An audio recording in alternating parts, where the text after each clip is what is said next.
L'idéal, ce serait de laisser l'arbitrage et l'analyse de l'arbitrage de côté et de se focus, de se concentrer sur le match, les contenus des matchs, les performances. Mais c'est vrai que quand on a des décisions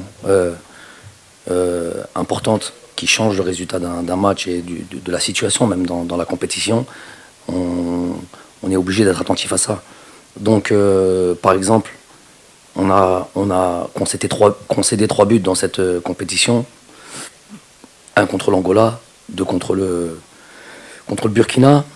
Les 3 buts ont été vérifiés à la VAR.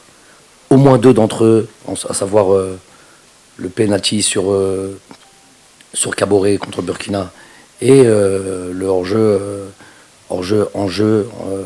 ont dû être vérifiés à la VAR. Parce qu'à l'ONU, la première décision de l'arbitre, en tout cas de touche, sur le but par exemple de Konaté, c'est qu'elle est hors jeu.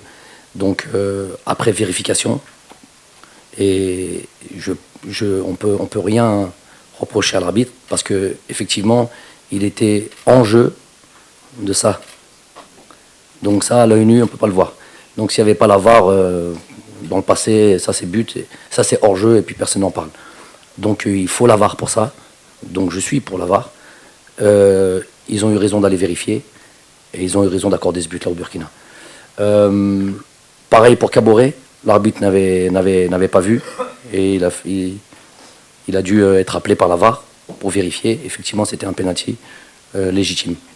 Donc, à partir de ça, quand nous on a à peu près 3 situations, parler clairement, 3 situations où la VAR aurait dû être vérifiée, notamment quand on arrive à voir ça, ce petit, la moitié d'un talon de Issa Mendy qui met en jeu l'attaquant, ça se vérifie que par la VAR.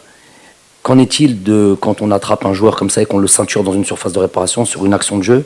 Qu'en est-il de ça? On arrive à voir ce demi-talon, mais on n'arrive pas à voir un joueur ceinturé dans une surface. Ça me dérange et ça m'inquiète. Voilà.